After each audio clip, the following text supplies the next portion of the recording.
Hyderabad tank బండ్పై Sarvai Papanna Goud కాంస్య విగ్రహ ఆవిష్కరణ అనంతరం ముఖ్యమంత్రి రేవంత్ మాట్లాడుతున్నారు. లైవ్ లో చూద్దాం. ఈ చౌరస్తాలో అంబేద్కర్ గారు ఒక పక్కన, జ్యోతిరావు పావులే ఇంకొక పక్కన ఉండాలి అని అక్కడ స్థలాన్ని మిత్రులకు నేనే సూచన చేసిన. ఆ తర్వాత అక్కడి నుంచి ఈ దారిలో వచ్చి ఇక్కడ ఈరోజు పాపన్న విగ్రహం పెట్టుకున్న దగ్గర టూరిజం కార్యాలయం ఉండే, బిల్డింగ్ ఉండే.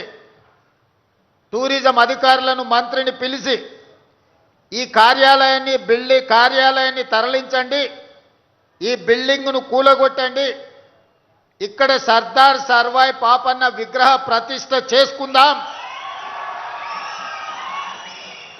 హైదరాబాదు నగరాన్ని సందర్శించడానికి వచ్చిన ఇతర జిల్లాలు, ఇతర రాష్ట్రాలు, ఇతర దేశాల నుంచి ఎవరు పర్యాటకులు వచ్చినా, లేదా గణేష్ నిమజ్జనం అప్పుడు, లేదా సచివాలయంలో ప్రభుత్వంతో ఏ పనులు ఉన్నా ఈ ట్యాంక్ బండ్ మీదకి ఎవరు వచ్చినా సర్దారు సర్వాయి పాపన్న దర్శనం జరగాలి. వారి పోరాట స్ఫూర్తి ఆనాడు రాజులు, భూస్వాములు, జమీందారులు అందరూ కలిసి పేదల మీద, బహుజనుల మీద దాడులు చేస్తున్నప్పుడు, వాళ్ళ ఆత్మ గౌరవానికి భంగం కలిగిస్తున్నప్పుడు ఈ బహుజనుల నుంచే పుట్టుకు వచ్చిన వీరుడు సర్దార్ సర్వాయి పాపన్న గౌడ్. సర్దార్ సర్వాయి పాపన్న గౌడ్ ఒక కులాని కోసమో, ఒక కుటుంబం కోసమో పనిచేయలే. బహుజనులందరినీ కూడగట్టుకొని బహుజనులతోని దండయాత్ర చేసి గోల్కొండ కిలా మీద జెండా ఎగరేసి బహుజనుల సమాజాన్ని, సమాజాన్ని స్థాపించిన వీరుడు. ఆయన స్ఫూర్తి ఎప్పుడు ఈ తెలంగాణ ప్రజలకు ఉండాలి. అందుకే వారి విగ్రహాన్ని ఇక్కడ పెట్టండి. దానికి అవసరమైన నిధులు ఎన్నైనా, అద్భుతమైన మహారాష్ట్రలో ఒక ఛత్రపతి శివాజీ విగ్రహాన్ని పెట్టుకోవడానికి మరాఠీలు ఎంత ప్రాధాన్యత ఇస్తారో, తెలంగాణ రాష్ట్ర బిడ్డలు కూడా వీరుడైన సర్దార్ సర్వాయి పాపన్న గౌడ్ విగ్రహానికి కూడా వాళ్ళ చరిత్రను గొప్పగా రాసుకొని ప్రపంచానికి చెప్పుకున్నారు. మనం పోరాటం చేసినాం, విజయాలు సాధించినాం, కానీ చరిత్రను చెప్పుకోవడంలో వెనుకబడితే ఇప్పుడే మిత్రుడు మహేష్ గౌడ్ గారు చెప్తున్నారు. మన వాళ్ళు కాదు, బ్రిటిషర్స్, బ్రిటిష్ లైబ్రరీలో ఇంగ్లాండ్లో సర్దార్ సర్వాయి పాపన్న గురించి పెద్ద పుస్తకం, ఆయన పౌరుషం గురించి, ఆయన పోరాటం గురించి, ఆయన వీరత్వం గురించి రాస్తే అక్కడి నుంచి తిరిగి ఆయన జీవిత చరిత్రను మనం తెలుసుకున్నాము అని అంటే ఒక గొప్ప వీరుడి గాథ మనము కాదు, పక్క దేశాల వాళ్ళే గుర్తించి అక్కడ వాళ్ళ లైబ్రరీలో ఆ వీరుడి యొక్క గాథను గ్రంథ రూపంలో పెట్టిండ్రంటే మహానుభావుడు, గొప్ప వ్యక్తి కాబట్టే బహుజనుల కోసం తన జీవితాన్ని అంకితం చేసిండు. కాబట్టే ఈరోజు వారికి ఆ కీర్తి, గౌరవం దక్కింది. వందల సంవత్సరాలైనా ఈనాడు మనమందరం స్మరించుకుంటున్నాము, వారిని స్ఫూర్తిగా తీసుకుంటున్నాము అని అంటే వారి చేసిన పోరాటం అద్భుతము. ఆనాడు రాజులను కూడా జయించిన బహుజనుడు సర్దార్ సర్వాయి పాపన్న గౌడ్. అందుకే ఆ వీరుడి విగ్రహాన్ని ఇక్కడ పెట్టడమే సముచితమని భావించి తెలంగాణ రాష్ట్ర ముఖ్యమంత్రిగా నిర్ణయం తీసుకొని ఈ ప్రాంతంలో మనం ప్రతిష్ఠించుకోవడం జరిగింది. మిత్రులారా, ఈ దారిలో వచ్చే వాళ్ళకు, పోయే వాళ్ళకు వాళ్ళ స్ఫూర్తి, వారి పోరాటం ఖచ్చితంగా భవిష్యత్ తరాలకు అందిస్తుంది. అదేవిధంగా దీన్ని అద్భుతంగా నిర్వహించుకునే బాధ్యత మా గౌడన్నలదే. దాన్ని కాపాడుకొని చాలాసార్లు విగ్రహాలను ప్రారంభించుకుంటాం, కేవలం వర్ధంతులు, జయంతుల రోజు వచ్చి దండ వేసి దండం పెట్టుకొని పోతుంటాం. ఈ విగ్రహం అట్లా కాదు, నిత్యం స్ఫూర్తిని నింపే విధంగా దాన్ని జాగ్రత్తగా ప్రజలకు అందుబాటులో, వచ్చే వాళ్ళకు, పోయే వాళ్లకు ఒక స్ఫూర్తినిచ్చే విధంగా అక్కడ కావాల్సిన లైటింగ్, ఇతర ఏర్పాట్లను అన్నిటిని కూడా చేయాల్సిందిగా హైదరాబాద్ ఇన్ఛార్జ్ మంత్రి పొన్నం ప్రభాకర్ గౌడ్ గారికి నేను ఆదేశాలు ఇస్తున్నా. ఈ అమరవీరుల స్తూపానికి ఎంత ప్రాధాన్యత ఉంటుందో వీరుడైన సర్దార్ సర్వాయి పాపన్నకు కూడా అంతే ప్రాధాన్యత ఉండాలి. ఈ పక్కలో ఉన్న మా అభిమాన నాయకుడు రాజీవ్ గాంధీ గారి విగ్రహానికి ఏ ప్రాధాన్యత ఉంటుందో ఆ విగ్రహానికి కూడా ఆ ప్రాధాన్యత ఉండాలి. ప్రభుత్వం వైపు నుంచే నిర్వహణ జరగాలి. దానికి కావలసిన ఆదేశాలను ఇవ్వవలసిందిగా హైదరాబాద్ ఇన్ఛార్జ్ మంత్రివర్యులకు నేను గుర్తు చేస్తున్నా. అదేవిధంగా ఈ మధ్యనే మా సహచర మంత్రి వాకిటి శ్రీహరి గారు వచ్చింది. తెలంగాణ రాష్ట్రంలో ముదిరాజుల గురించి నేను చెప్పాల్సిన పని లేదు. వాళ్ళ ఆరాధ్య దైవం పండుగ సాయన్న. పండుగ సాయన్న పౌరుషం పోరాటం పాలమూరు జిల్లాలో ప్రతి ఒక్కరికి తెలుసు. వారి జయంతి గురించి వాళ్ళు వస్తే అక్టోబర్ 22 పండుగ సాయన్న జయంతిని కూడా ప్రభుత్వం అధికారికంగా నిర్వహిస్తుందని మా ముదిరాజ్ సోదరులకు కూడా మాట ఇవ్వడమే కాకుండా ప్రభుత్వం వైపు నుంచి బీసీ సంక్షేమ శాఖ మంత్రిగా పొన్నం ప్రభాకర్ గారిని ఆ బాధ్యత కూడా నిర్వహించమని నేను వారికి సూచన చేస్తున్నా.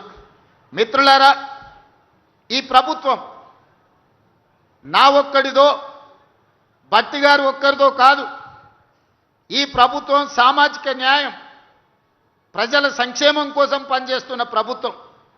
ఈ ప్రభుత్వంలో ప్రతి ఒక్కరికి అవకాశం ఉంటుంది. ఆనాడు మల్లికార్జున్ గౌడ్ గారు మా జిల్లా నుంచి పార్లమెంట్ కేంద్ర రైల్వే శాఖ మంత్రిగా గొప్ప సేవలు అందించారు.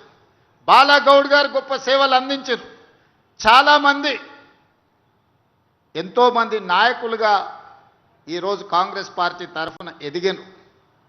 ఆనాడు పిసిసి అధ్యక్షుడిగా నేను, కార్యనిర్వాహక అధ్యక్షుడిగా మహేష్ గౌడ్ గారు గాంధీ భవన్ని నిరంతరం కార్యకర్తలకు అందుబాటులో ఉంటే నేను భట్టి గారు రాష్ట్రం నలుమూలల పాదయాత్రలు చేసినాం, ప్రజల్ని చైతన్యం చేసినాం.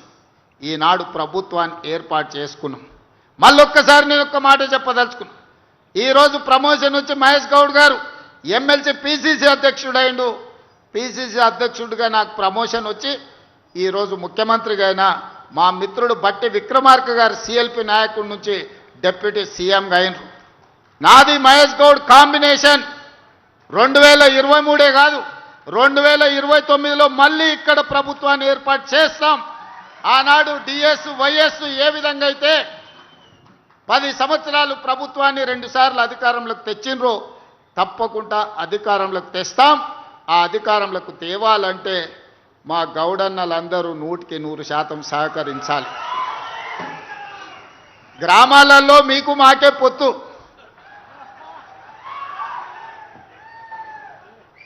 ఏ ఊర్లో ఏ పటేలైనా కళ్ళుకుండే రాకుండా దినచర్య ప్రారంభం అవ్వదు. ఊర్లో మంచి చెడ్డ మతలావు తెలుసుకోవాలంటే ఏదో గౌడుతో మాట్లాడితే సాయంత్రం ఎవరెవరు వచ్చిర్రు, ఏమేమి ప్రస్తావించరు, ఎవరి మనసులో ఏముందో కుల్లా సమాచారం తెలుస్తుంది. అందుకే ఈరోజు కుల వృత్తి అయిన గీత కార్మికుల వృత్తిని కాపాడే బాధ్యత ఈ ప్రభుత్వం తీసుకుంటుంది. మీ సోదరుడిగా నేను తీసుకుంటా. అదేవిధంగా మొన్ననే మా సీతక్క నేను ఆదేశాలు ఇచ్చినాం. నేత కార్మికులు గీత కార్మికులు రాష్ట్రంలో ఎంతమంది ఉన్నా అందరికీ పెన్షన్లు ఇవ్వమని చెప్పినా మా యువకులు ఇక్కడికి వచ్చిన మా యువమిత్రులు గౌడ సోదరులకు గ్రామాలలో అర్హత కలిగిన ప్రతి గౌడుకు పెన్షన్ ఇప్పించండి. రాష్ట్ర ప్రభుత్వం నేత కార్మికులకు గీత కార్మికులకు 100% సాచురేషన్ మోడ్లో మీకు పెన్షన్లు ఇచ్చే బాధ్యత నాది. అదేవిధంగా ప్రభుత్వ పొలాలు ఎక్కడున్నా ఈత చెట్లు తాటి చెట్లు నాటండి. నేను ఉత్తమ్ కుమార్ రెడ్డి గారితో కూడా మాట్లాడతా. మహేష్ గౌడ్ గారికి అత్యంత సన్నిహితుడు. ఎక్కడెక్కడైతే ఇరిగేషన్ ప్రాజెక్టు కాలువలు ఉన్నాయో కాలువ గట్ల మీద కూడా తాటి చెట్లను ఈత చెట్లను పెంచండి. నీళ్లు ఉంటాయి. సారవంతమైన కళ్ళు, కల్తీ లేని కళ్ళు అందించడానికి, ఈత కళ్ళు తాటి కళ్ళు అందించడానికి అవకాశం ఉంటుంది. నల్గొండ జిల్లాలో రాజకీయాలలో సోదరులు కీలకమైన పాత్ర పోషిస్తారు. అందుకే ఉత్తమ్ కుమార్ రెడ్డి గారికి కూడా ఈ వేదిక మీద నుంచి నేను విజ్ఞప్తి చేస్తున్నా.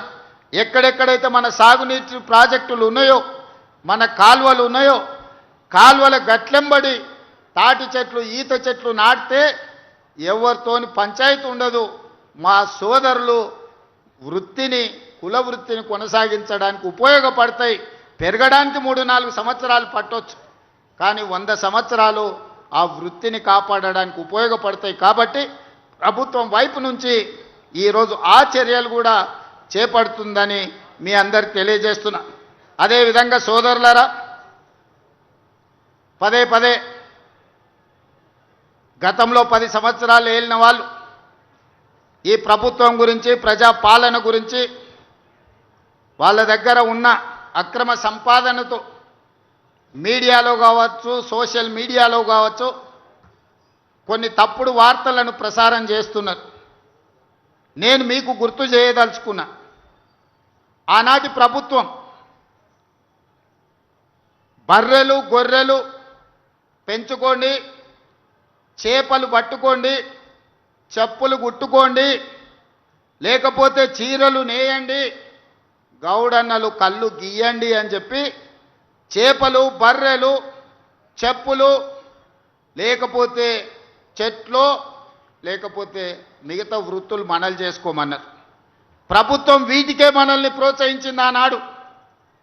రాజ్యాలు మాత్రం మనము బర్రెలు గొర్రెలు పెంచుకొని, చేపలు పట్టుకొని, చెప్పులు కుట్టుకొని, చెట్లు గీసుకుంటుంటే మనమందరం ఈ పని చేస్తే వాళ్ళ పిల్లలు రాజ్యాలు వెళ్తారని ఆనాటి ప్రభుత్వం చెప్పింది.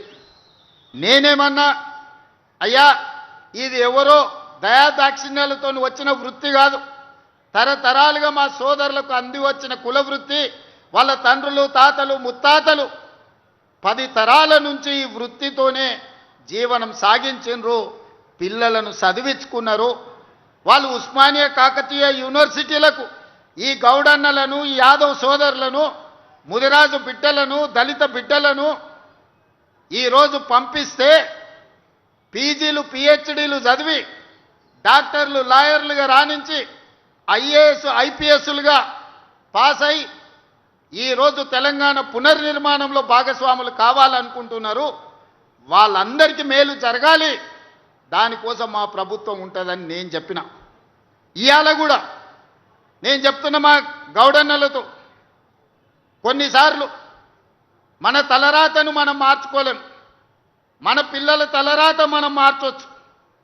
మనము తెలుసో తెలియకనో, చదువు వచ్చో రాకనో, మనకు వసతి లేకనో, ఆనాడు చదవాలన్న ఆకాంక్ష ఉన్నా తల్లిదండ్రుల పేదరికం వల్ల చాలామంది గౌడ సోదరులు నల్గొండ, మహబూబ్నగర్ జిల్లాలల్లా కుల వృత్తికే అంకితం అయిపోయింది. ఊర్లల్లో బర్రెల కాడికి గాసం పోయినరు. కానీ ఇవాళ చైతన్యం వచ్చింది. ఇవాళ చదువుకుంటున్న మా మిత్రుడు మధు యాస్కి గౌడ్ ఇక్కడనే ఉన్నాడు. మదన్న అమెరికాకు పోయి పెద్ద ఎత్తున ఒక న్యాయవాదిగా రాణించి ఈరోజు అమెరికా నుంచి వెనక్కి వచ్చి పార్లమెంట్ సభ్యుడయ్యిండు. ఎందుకంటే చదువుకోవడం వల్ల అయింది. చదువుకోవడం వల్లనే మధు యాస్కి గౌడ్ వందలాది వేలాది మందికి అమెరికాలో వీసాలు ఇప్పించగలిగాడు. ఎంతో మందికి తెలియని వాళ్ళకి అమెరికా పోయి దిక్కుదోచకుంటుంటే అమెరికాలో వాళ్ళకి దారి చూపించిండు. ఎందుకయ్యా అంటే చదువుకున్నాడు కాబట్టి చేయగలిగాడు.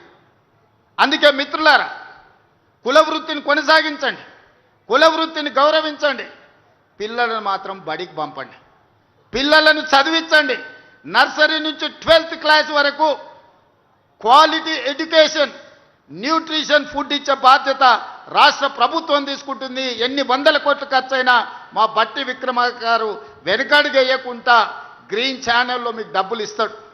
ఒకప్పుడు నర్సరీ, ఎల్కేజీ, యూకేజీ లేదు. పాఠశాలల పిల్లలకు టిఫిన్ పెట్టే సాంప్రదాయం లేదు. మధ్యాహ్నం అన్నం పెడితే దొడ్డు బియ్యం పెట్టి పల్చడి సాంబారు వస్తే పిల్లలు తినబుద్ధి కాక తిన్నా వామిటింగ్ చేసుకునే పరిస్థితి. ఈరోజు highest quality, the best fine rice ఈరోజు నేను, మా బట్టి గారు, మా మహేష్ గౌడ్ గారు, మా పొన్నం ఏ సన్న బియ్యం తింటున్నామో ఈరోజు ప్రభుత్వ పాఠశాలల్లో ఆ సన్న బియ్యమే పిల్లలకు ఈరోజు అన్నం పెట్టిస్తున్నాం. ఒకరోజు ఇడ్లీ, ఒకరోజు పూరి, ఒకరోజు వడ, ఒకరోజు దోశ, ప్రతిరోజు ఒక్కొక్క రకం ఈరోజు బ్రేక్ఫాస్ట్ పెట్టిస్తున్నాం. ఒకరోజు పాలు ఇంకొక రోజు రాగి జావా పిల్లలకి ఇస్తున్నాం. కడుపు నిండా తింటే వింటున్న చదువు తలకెక్కుతుంది, తలకెక్కితే వాళ్ళ తలరాత మారుతుంది. మన పిల్లలు బాగుపడాలంటే, మన పిల్లలు ఈ రాజ్యాన్ని ఏలాలంటే చదువు ఒక్కటే పరిష్కారం. పిల్లల్ని చదివించండి, కష్టమైన నష్టమైన పిల్లల్ని బడికి పంపించండి. ప్రభుత్వ పాఠశాలల్లో మీకు అన్ని వసతులు ఇచ్చే బాధ్యత తెలంగాణ రాష్ట్ర ప్రభుత్వం తీసుకుంటుంది. నర్సరీ నుంచి 12th వరకు ఎడ్యుకేషన్, 12th తర్వాత స్కిల్ సాంకేతిక నైపుణ్యం. సాంకేతిక నైపుణ్యానికి అవసరమైన ఏటీసీలు కానీ, పాలిటెక్నిక్ కానీ, స్కిల్స్ యూనివర్సిటీ కానీ అన్నీ మీకు ఇచ్చి ఏటీసీలో చేరే వాళ్లకు నెలకు 2000 రూపాయల స్టైఫండ్ ఇచ్చే బాధ్యత రాష్ట్ర ప్రభుత్వం బట్టి గారు తీసుకున్నారు. కాబట్టి పిల్లల్ని చైతన్యం చేసి సాంకేతిక నైపుణ్యులు చేయండి. జర్మన్, జపాన్, సౌత్ కొరియా లాంటి దేశాలలో యావరేజ్ స్టూడెంట్ కూడా 1,50,000 నుంచి 2 లక్షల రూపాయల జీతం వచ్చే పరిస్థితి ఉన్నది. మీరు కష్టపడ్డారు, మీరు చెట్లు ఎక్కిండ్రు, చెట్టు మీద నుంచి పడి నరుములు ఇరిగిపోయిన వాళ్ళు చాలామంది ఉన్నారు, ప్రాణాలు పోయిన వాళ్ళు ఎంతమంది ఉన్నారు. అందుకే మీ కాటమయ్య కిట్టు ఇబ్రాహీంపట్నం వచ్చి నేను ఇచ్చిపోయినా. సోదరా, నీ దగ్గర ఉన్న కాటమయ్య కిట్టే కాదు, అది మా పొన్నం ప్రభాకర్ ఇచ్చిందే కదా. 50,000 కిట్లు ఇచ్చిన కాటమయ్య కిట్లు. ప్రమాదవశాత్తు చనిపోతే కుటుంబానికి 5 లక్షల రూపాయలు ఇన్సూరెన్స్ ఇచ్చిన మీ పట్ల ఈ ప్రభుత్వం ప్రేమతో, మీ పట్ల అభిమానంతో నీ ప్రభుత్వం ఉన్నది. మీరు ఎక్కడికి పోవాల్సిన పనిలే, మీ దగ్గరకు వచ్చిన నీ ప్రభుత్వం మాదయ అని చెప్పురు. రెండోసారి 117 సీట్లతో గెలుస్తాం. మీరు ఏడికి పోకండి, మీ దగ్గరకు వచ్చిన కూసబెట్టి పోసినంత సేపానికి ఒకటే ప్రాయ, ఈ ప్రభుత్వం మనది, ఈ ప్రభుత్వం మనది, దీన్ని మనం కాపాడుకోవాలని చెప్తారంటే 117 సీట్లు ఖాయమయ్యా. అవునా? అవునా? మాట ఇస్తుర్రా? మాట ఇస్తుర్రా? ఇస్తురు కదా అందరు. మీరు అందరూ గట్టిగా చెప్పండి, ఏం పని గట్టిగా చెప్పండి. ఇప్పుడు నాకు నమ్మకం కలిగింది. చివరగా కేసీఆర్ ముఖ్యమంత్రి అయితే ఏముంటుంది, కాంగ్రెస్ అధికారంలోకి వస్తే ఏముంటుందో మొన్న వరంగల్లో చెప్పినా, ఇప్పుడు ఈడ కూడా నేను మళ్ళీ చెప్పదలుచుకున్నా. కేసీఆర్ ముఖ్యమంత్రి అయితే ఆయన కొడుకు కేటీఆర్ను వర్కింగ్ ప్రెసిడెంట్ చేసుకున్నాడు. కాంగ్రెస్ పార్టీ అధికారంలోకి వచ్చి రేవంత్ రెడ్డి ముఖ్యమంత్రి అయితే సోదరు మహేష్ గౌడ్ని కాంగ్రెస్ పార్టీ ప్రెసిడెంట్ చేసినాం. కేసీఆర్ ముఖ్యమంత్రి అయితే హరీష్ రావు, తారక రామారావు 2 మంత్రులు అయిన. రేవంత్ రెడ్డి ముఖ్యమంత్రి అయితే మా సీతక్క, కొండ సురేఖమ్మ మంత్రులైనరు, మా పొన్నం ప్రభాకర్, మా వాకిటి శ్రీహరి మంత్రులైనరు. కేసీఆర్ ముఖ్యమంత్రి అయితే సడ్డకుని కొడుకు సంతోష్ కుమార్ని రాజ్యసభ చేసుకున్నాడు. కానీ నేను ముఖ్యమంత్రి అయితే మిత్రుడు వేం నరేందర్ రెడ్డిని ఈరోజు రాజ్యసభకు పంపించిన. అనిల్ కుమార్ యాదవ్ ఈయనే ఉన్నాడానే, లేచి నిలబడరా నాయన. ఇగో పిల్లగాన్ని పంపించిన రాజ్యసభకు, పెద్దల సభకు. నేను ముఖ్యమంత్రి అయితే అనిల్ యాదవ్ హైదరాబాద్ నుంచి రాజ్యసభకు పంపించిన. పిల్లగాడు ఎట్లున్నాడు చూడు, గట్టే కుస్తీ పైల్వాన్ లెక్క.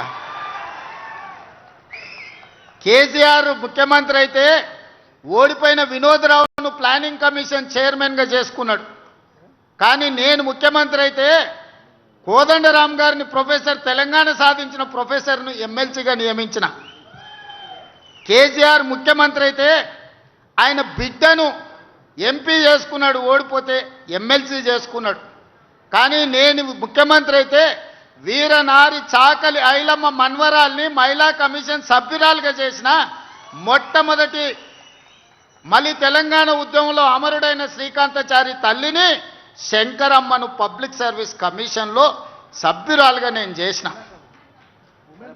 ఇవాళ ఆయనదేమో ఫ్యామిలీ జస్టిస్, నాదేమో సోషల్ జస్టిస్. సోదరులారా, అది దొరల న్యాయం, నాది సామాజిక న్యాయం. ఆయన ముఖ్యమంత్రి అయితే దయాకరావును మంత్రిని చేసుకున్నాడు. నేను ముఖ్యమంత్రి అయితే అట్లూరు లక్ష్మణ్ వేదిక మీదనే ఉన్నట్టు మా సోదరిని ఈరోజు దళిత బిడ్డను ఇవాళ మనం మంత్రిగా చేసుకున్నాం. ఒక్కటే ఆలోచన చేయండి, ఇవాళ వాళ్ళు బాధపడుతురు, దుఃఖపడుతురు, శరజొచ్చి అడుక్కుంటురు, చెట్టుకు పుట్టకు కనిపించిన రాయికి రప్పకు మొక్కుతురు కేసీఆర్ మళ్ళీ ముఖ్యమంత్రి కావాలి ఎట్లయినా అని. ఎందుకయ్యా అంటే 1000 ఎకరాలలో ఆయన ఫామ్ హౌస్ కట్టుకున్నాడు, 100 ఎకరాలలో కొడుకు కట్టుకున్నాడు, 50 ఎకరాలలో బిడ్డ కట్టుకున్నది, 25 ఎకరాలలో అల్లుడు కట్టుకున్నాడు. మరి వాళ్ళకి ఆయనే కావాలి కదనే ముఖ్యమంత్రి. మరి నేనైతే 7 లక్షల ఇందిరమ్మ ఇండ్లు ఈరోజు తెలంగాణ రాష్ట్రం నలుమూలల మా పొంగులేటి శ్రీనివాసరెడ్డిని పెట్టి ఇవాళ గ్రామంలో ఇందిరమ్మ ఇండ్లు కట్టిస్తలే మా సోదరులారా మీరు చెప్పుండ్రి. ప్రతి గ్రామంలో ఇవాళ ఇందిరమ్మ ఇండ్లు ఎక్కడి నుంచి వచ్చినాయి? మనమైనందుకు, మన ప్రభుత్వం వచ్చినందుకు వచ్చింది. 10 ఏళ్ళు అధికారంలో ఉన్న చంద్రశేఖరరావు అనుకుంటే నెలకు సంవత్సరానికి 2 లక్షలు కట్టినా 20 లక్షల ఇండ్లు పేదోళ్ళకు వచ్చేటి. ఒక్క గౌడ సోదరుడు కూడా ఇల్లు లేకుండా ఈరోజు తెలంగాణ మొత్తం ఇండ్లు ఉండి ఆత్మగౌరవంతో బతికేటోళ్ళు. వాళ్ళకి ఏ రోజు కూడా పేదోడి ఇంటి మీద ధ్యాస లేదు, పేదోడి బతుకును బాగు చేయాలన్న ఆలోచన లేదు. ఆయన ఉండడానికి 10 ఎకరాలలో అక్కడ గడి కట్టుకున్నాడు, కొడుకు ఇంటికి వస్తలేడని వాస్తు బాగాలేదని గిది కట్టిండు. కానీ బుద్ధి చక్కగా లేకపోతే దిశ అంటారు. దిశ చక్కగా లేకపోతే దశ వనికిరాదు. ఆయన దిశ ఆయన దశ 2 బాగలేక నేను మా బట్టను వచ్చి ఆడ కూర్చున్నాం. అవునా? అందుకే మిత్రులారా, ఈ ప్రభుత్వం మీది. మీరు ఆలోచన చేసి నిర్ణయం తీసుకోండి. ఎన్నడని సెక్రటేరియట్ దగ్గరికి మిమ్మల్ని రానిచ్చండి. ఆయన ఉన్నప్పుడు ఎన్నడన్నా ప్రగతి భవన్లో గద్దరన్న పోతే గేట్ కాడ ఎర్రటెండ గుసబెట్టిండు. అందశ్రీ పాటను 10 ఏళ్ళు బందీ చేసిండు ఫామ్ హౌస్లో. అందశ్రీ పాటకు జయ జయ హే తెలంగాణకు విముక్తి కలిగించింది ఈ ప్రభుత్వం కాదా? గద్దర్ అవార్డుల ద్వారా శాశ్వతంగా గద్దరన్న పేరును చరిత్ర పుటల్లో ఎక్కించింది ఈ ప్రభుత్వం కాదా? మాదిగ ఉపకులాల వర్గీకరణ 30 ఏళ్ల రావణ కాష్టాన్ని ఇవాళ పరిష్కరించింది ప్రభుత్వం కాదా? 100 ఏళ్ల బీసీ కులగణన ఎవ్వరు చేయకపోయినా దేశంలోనే మొట్టమొదటి రాష్ట్రంగా బీసీల లెక్కలు తేల్చింది ఈ ప్రభుత్వం కాదా? ఈరోజు మీకోసం నిరంతరం ప్రయత్నం చేస్తూనే ఉన్నాం, పని చేస్తూనే ఉన్నాం. కొన్ని మీరు అనుకున్నంత వేగంగా జరగకపోవచ్చు. ఎందుకంటే 8,11,000 కోట్ల రూపాయల అప్పు ఉంది. ఈ అప్పే మా ప్రాణానికి పెద్ద ముప్పు అయింది, తెలంగాణ ప్రాణానికి.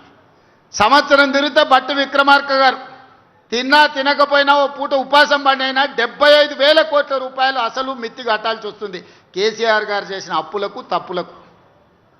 ఇక ఆ పైన వచ్చిందే మనది. ఆ పైన నుంచే సన్న బియ్యం ఇచ్చినాం, ఆడబిడ్డలకు ఉచిత బస్సు ఇచ్చినాం, 200 యూనిట్లు పేదోళ్ళకు కరెంట్ ఇచ్చినాం, 500 రూపాయల బోనస్ ఇచ్చినాం, 20,617 కోట్ల రూపాయలు రైతు రుణమాఫీ చేసినాం, 36,000 కోట్ల రూపాయలు రైతు భరోసాకి ఇచ్చినాం. ఈరోజు వడ్ల కొనుగోలు కోసం 90,000 కోట్ల రూపాయలు ఈరోజు ఖర్చు పెట్టినాం. ఆడబిడ్డలకు 1000 బస్సులు కొనిచ్చినాం, 1000 మెగావాట్ల సోలారు విద్యుత్తు చేసుకునే వ్యాపారం ఇచ్చినాం. హైటెక్ సిటీ పక్కన 1000 కోట్ల రూపాయల భూమి ఇచ్చి వాళ్ళు తయారు చేసిన వస్తువులను అమ్ముకునే అవకాశం ఇచ్చినాం. 60,000 కోట్ల రూపాయల బ్యాంకు లింకేజ్ మహిళా సంఘాలకు బట్టిగారు సీతక్క ఇచ్చి ఈరోజు మహిళల్ని కూడా ఆదుకునేంత గొప్ప పనులు చేయడం జరిగింది. అదేవిధంగా పిల్లలు బాగుపడాలి, చదువుకోవాలంటే ఇప్పుడున్న పాఠశాలలే కాకుండా యంగ్ ఇండియా ఇంటిగ్రేటెడ్ స్కూల్స్ ప్రతి నియోజకవర్గంలో 25 ఎకరాలల్లా 200 కోట్ల రూపాయలతోని ఎస్సీ ఎస్టీ బీసీ మైనారిటీ ఉన్నత వర్గాలు కలిసి చదువుకోవడానికి young India integrated residential schools తీసుకొచ్చినాం. మొన్ననే 6 తెలంగాణ పబ్లిక్ స్కూల్ను ప్రారంభించుకున్నాం. యంగ్ ఇండియా స్కిల్స్ యూనివర్సిటీ క్రీడాకారులను రాణించడానికి ఈరోజు తెలంగాణ రాష్ట్రంలో మనం స్పోర్ట్స్ యూనివర్సిటీని, స్పోర్ట్స్ అకాడమీని ప్రారంభించుకున్నాం. మిత్రులారా, మీరు ఆలోచన చేయండి.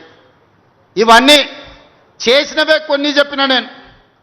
మా వాళ్ళు చేసినవి చెప్తే వాళ్ళ ఇంట్లోకి వెళ్ళి కూడా బయటికి వెళ్ళరు. కానీ రోజు బామ్మార్దులు శరోదిక్కున ఎక్కడ పడితే అక్కడ అబద్ధాలు ప్రచారం చేస్తున్నారు. ఇక అవి నమ్ముతలేరని కర్ణాటక మహారాష్ట్ర పోయి అఘోర పూజలు చేసిరా. ఊర్లల్లో చేతబడి చేస్తారు కదా, ఈ రాష్ట్రంలో అయితే పోలీసులు నిఘా వాళ్ళు మాకు చెప్తారని తమిళనాడు కర్ణాటకలో పోయి అఘోరారావు పోయి చేతబడి పూజలు చేసి వచ్చిండు అఘోరాలతోటి. ఇంత ఘోరం ఉంటుందా?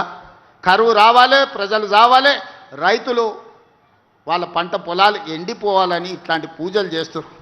అధికారం పోతే ఇంత దిగజారుతారా? మీరు ఆలోచన చేయండి. అందుకే చేతబడి చేసేటోళ్ళని ఊర్లలో చెట్లకు కట్టేసి కొడతారు. మా గౌడన్నలకు బాగా తెలుసు.